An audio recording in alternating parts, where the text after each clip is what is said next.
Of sakaaluu seenaa gabaabduu kana irraa barnoota dheeraa tokko argatta. Harree gowwaa tokkottu taatee jireenya isaa balleessu dalage. Namicha tokkottu harree isaatiin amoolee daldalaa ture. Namichi kun jireenya isaa kan geggeeffatu amoolee daldaleeti. Daldala kanaan maatii isaa bulchachuu irra darbee nyaata harree kanaa illee kan ittiin bituuf isuma amoolee daldalu kanaanidha. Namicha kanaa fi harreen isaa yeroo hunda laga guddaa mana isaanii gajjallaa cehanii gara gabaa deemu ture. Inni riqicha irra yeroo cehu harreen kun immoo bishaanuma keessa cehaa ture. Harreen kun yeroo hundumaa bishaan kana keessa waan dhugu fakkaachuudhaan keessa jilbeeffatee dhaabbachaa ture. Gochaan harree kanaa namicha kanaaf hin galle. Haa ta'u malee harreen kun bishaan keessa kan inni jilbeeffatee waan dhugu fakkaatee turuufi akka amooleen kun bishaaniin nyaatamee mi'a ittiin hidhameeru keessa isaatii salphisuuf ture. Mi'a ittiin hidhameeru keessa isaatti akka salphatuuf ture.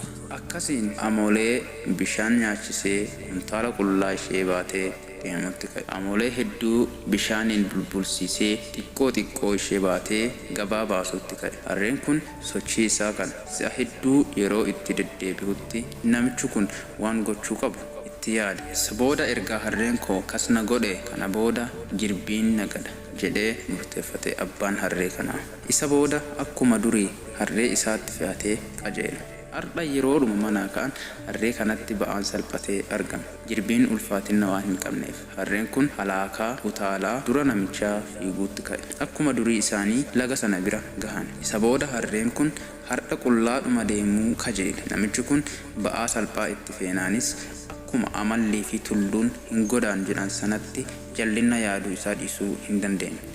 Yeroo bishaan bira ga'anitti taateedhuma isa durii sana jalqabe. Waan bishaan dhugu fakkaatee jilbeeffatee bishaan keessa ture. Inni ba'aa salphaa kana caalaatti akkuma durii bishaaniin bulbulee salphisuuf jedheeti bishaanicha keessatti kan jilbeeffate. Jirbiin immoo bishaan argannaan akka inni ta'u atuun beektaa mitiire. Isa booda yeroo harreen kun bishaan keessa turutti jirbiin amma malee ofitti fudhachuudhaan ulfaachuu eegale.